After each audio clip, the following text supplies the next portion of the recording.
pernah dakwamu di-skip? Kini solusinya. Assalamualaikum warahmatullahi wabarakatuh. Pernah nggak saat kita buka YouTube, tiba-tiba muncul video ceramah 3 menit yang langsung membuat kita tersentuh? Atau mungkin sebuah kisah inspiratif singkat yang justru mengubah kita melihat hidup.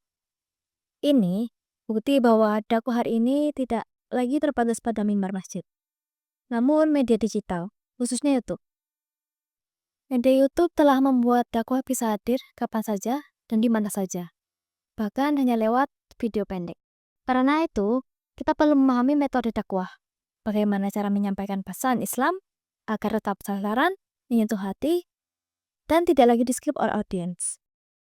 Pada kesempatan kali ini, saya akan mempresentasikan materi tentang metode dakwah di era modern.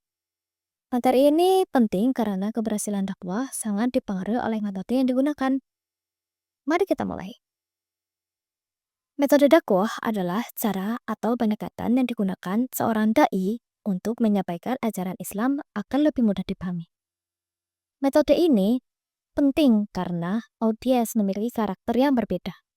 Dengan metode dakwah yang tepat, pesan dakwah akan lebih mudah efektif.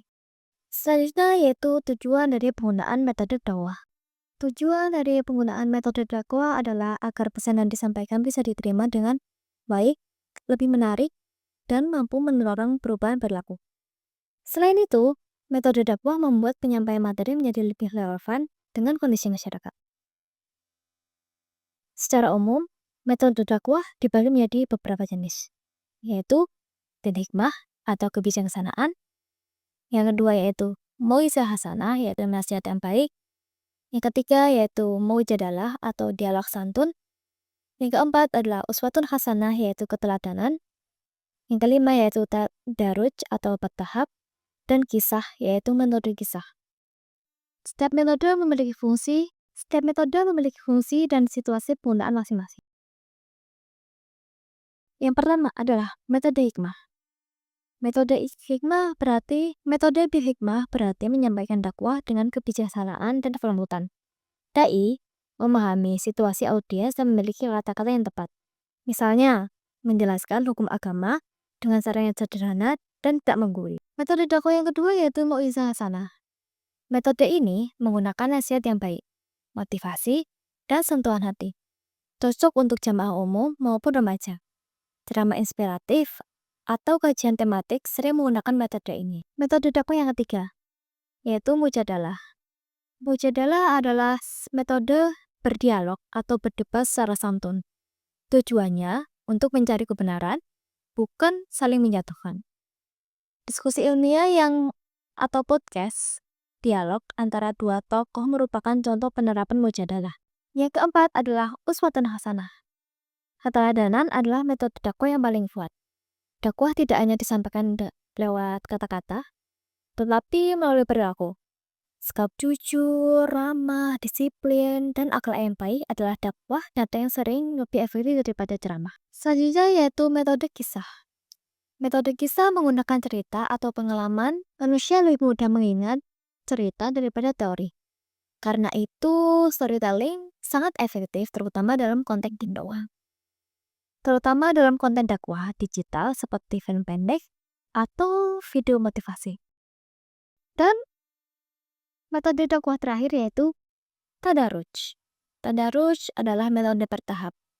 Dakwah tidak harus langsung sempurna, tetapi dilakukan sedikit demi sedikit.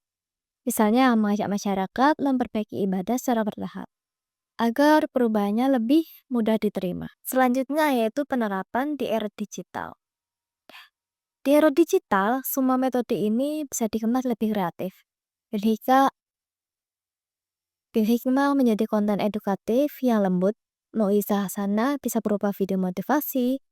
Kisah berupa storytelling reels. Mujadalah bisa melalui podcast. Uswatun hasanah lewat personal branding. Dan tadarruj dalam konten berseri. Baik. Jadi dari penjelasan materi tadi bisa disimpulkan bahwa Metode dakwah sangat menentukan keberhasilan penyampaian pesan. Setiap metode punya kekuatan masing-masing yang bisa digabungkan sesuai kebutuhan. Yang terpenting adalah hikmah, akhlak, dan kemampuan beradaptasi dengan perkembangan zaman. Demikian presentasi dari saya. Terima kasih atas suka hatinya. Wassalamualaikum warahmatullahi wabarakatuh.